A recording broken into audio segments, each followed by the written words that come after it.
төгсөл хөтөлбөрүүдээ өшөө явуулах талаар санал нэгдсэн үү? Сайн гэж хийж тэр буу төсөлтэй холбоотой асуудал төр нь ямар асуудлыг ярив? Мэдээ зэрэг юм чинь нийслэлийн намар оны тэргүүлэгчид энэ мөрийн хөтөлбөрийг анхал дэвшгэд баталж өгсөн юм чинь энэ төслөө явуулах ёстой, үргэлжлүүлэх ёстой гэдээ баг үг хэлсэн хүн болгон энэ туулын замтай холбоотой асуудлыг ярьсан. Тэгэхээр ер нь одоо нэг шалгаа гэдэг ийм зүйлийг ерөнхийдөө хэлсэн байгаа шүү. Тэгэхээр энэ хугацаанд шалгалт дуусны дараа явуулах уу? Одоо ингэ үргэлжлүүлээд явуулж авах юм уу? За одоо би ерөнхийдөө бол бас хэлсэн. Та бас яг нөгөө албан ёсоор зогсоосон зүйлээ албан ёсоор өчтрүүл би хэвлэлээс сонсож байгаа шүү дээ. Тэгээ энийг албажуулж өгөөрэй. Ягаад гэвэл энэ нөгөө нэг гүйцэтгэгч компани дараа нь арбитрын энтерт маргахад би ажлын зогсоосон хэсгэлүүдтэй зогсоосон баримтыг үлдээж дараа нь одоо нийслэл хот өөрөө нөгөө янз бүрийн санхүүгийн эрсдэлд орохгүй байх нөхцөл бүрдэнэ. За нөгөө урьдчилгаа төлбөртэй холбоотой зүйлийг бас төлөөлөгч нарт ярьлаа. Өөрөөр хэлбэл энэ өөрөө банкны баталгаа олон улсын давхар даатгалаар баталгаажиж урьдчилгаа төлбөрийн одоо баталгаа авчиж өгдөг олон улсын стандарт манай стандарт байгаа. Бид нар 20% төлбөрийг урьдчилж өгч байгаа өгтөө тэр хүн хийхгүй зугтжвал өмнөөс нь банк хариуцах байхгүй. Ийм баталгаатай зүйлээ гэдгийг хэллээ. Ер нь хэдэн хувьтай Батамгалан сайд болсон нь? Батамгалан сайд ирээгүй. Нэг 70 орчим хувийн эрсдэлтэй өнөөдөр хуралдаа болсон. Намын орон дараагийн асуудлыг хэлцээгүй гэхээр дахиад хуралдахгүй яах вэ? Гэхдээ одоо тэгээ хурал бид нар төлөвлөсөн цаг хуваарийн хувьд бол ойрын хугацаанд бол хуралдахгүй. Зүгээр ер нь намраас хуралдана. Тэгээ өнөөдөр эн чинь нийслэлийн нам орон манай намын үндсэн дүрм аймаг нийслэлийн даргаыг намын орооноос томилж чөлөөлдөг байхгүй. Тэгэхээр намын ороо нэр өнөөдөр хуралдаж байгаа юм чинь зохион байгуулалтын асуудал ярья. Өөр асуудал хилцүүлэх үү гэд энэ гişүүд төлөөлөгч нар санал гаргасан. Өөр асуудал хилцүүлэх хүн гарч ирээгүй. Тэгэхээр би одоо ямар өөр өөрсөлдөх хүн байхгүй болохоор би намайг огцруулж өгөөч. Эсвэл надтай өөрсөлдөх асуудал байна уу гэж би ярьж болохгүй үстэй. Тэ. Ерөнхий сайдыг хүмүүс өнөөдөр яг нээлттэйгээр ирээд сонгуульд одоо хуралд оролцож чадахгүй байна л. Тий, хуралд ирсэнгүй шүү дээ. Тий. За. Одоо ерөнхий сайд нөө нэг та бичгээ албан ёсоор ирүүлээ гэдэг гэж байна. Тэр хүртэл одоо үйл ажиллагаа нь ингээд тулгуурлах явж гэн гэсэн үг юм уу? Альсэл зогсно гэсэн үг. Гэхдээ одоо би бол өчигдөр ерөнхий сайдын мэдээллийг сонсоод зогсоо гэдэг юг авч замын хөгжлийн газарт хэлсэн. Гэтэ өнөөдөр авч замын хөгжлийн газар надаас юу гэж байгаа гэхээр зогсоосон тогтоол юм уу тэмдэглэлийг дараа албажуулж авъя. Тэрийг нөгөө талдаа хургуулъя л гэж. Одоо нэг гэр бүлтэй холбоотой мэдээлэл дээр одоо гаргасан хүмүүсийг та хуулийн байгууллагад өгөх үү, шалгуулах уу? Ямар асуудлаа? Одоо танай охины талаар бол одоо чиглэж байгаа зүйлүүдийн талаар одоо захимд маш их мэдээлэл гарч байгаа шүү дээ.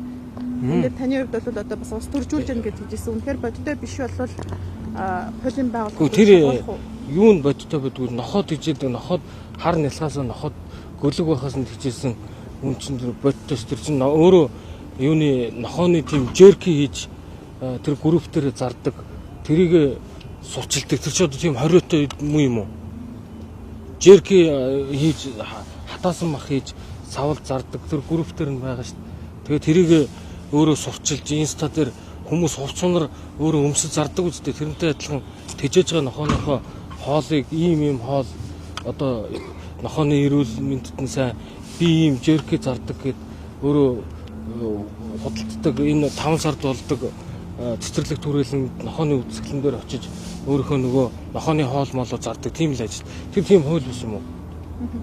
Одоо яг би зүгээр нэг юм дургу өрөөд байгаа нь манай намын нэг нөхөр л дөө би өөрт нь хэлсэн ороо энэ хүн чинь хүний амьдралд юу ч тохиолж болно.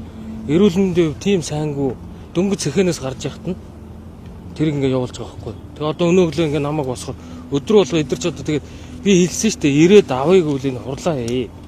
Эсвэл одоо тэр хууль хяналтаараа эцлэх ёстой. Тэрнээс би өөрөөр ажилд өгөх ямар шаардлага байхгүй. Тэгээ өглөө босоход дээр гэрийн дээр дрон хэсгээ явж байна. Тэгээ би одоо тэр чи хөдөлмөрийн хөрөнгө оруулалтын мэдүүлэг дээр дурдсан хүнээс судалж авсан орлогоо нотлоод 10 жил болж байгаа байсанда тэр мөн уулын мохорт нэг цусны байсанд амьдрахаа би одоо бас хуульж өгч байгаа юм. Тэгээ одоо энэ нэг ийм улс төрийн нэг ийм технологитой олчлооч нэг ийм харлуулна. Би харлахгүй шүү дээ. Би одоо харалдаг байсан бол айл 10 жилийн өмнөөс намайг эрүүгийн хууль, зөрчлийн хуулийг хийсэн 14 настай хүүхдийг одоо бэлгийн харьцаанд орохыг зөвшөөрсөн гэдэг ор үндэсгүймээр хэдэн жил үтгсэн. Дараа нь одоо энэ баахан ажлын хэсгүүд ахалж ажилласан. Одоо энэ хотын ажлыг л явуулчихна. Би одоо тэгээд урд ажиллаад хийх миний хувьд одоо бодол сонирхол байдаг. Тэрнээс намааг нэг одоо тий илүү яг нэг үгэл би нэг тийм нэг сургаггүй сайт майтаар намааг одоо нэг хэдэн өдөр гөвж өрөх би ерөөсөө огт цочирдохгүй шүү дээ.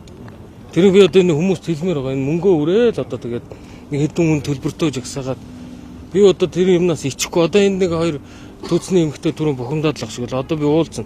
Би тэр нэг эмэгтэйд нь нөхөө болгоороо 10 сая төгрөг өгсөн ш. Тэгэл 3-4 сар болол дахиад ирээд мөнгө авна гэдэг чинь энэ татвар төлөгчдийн мөнгө байж болохгүй зүйл шүү дээ.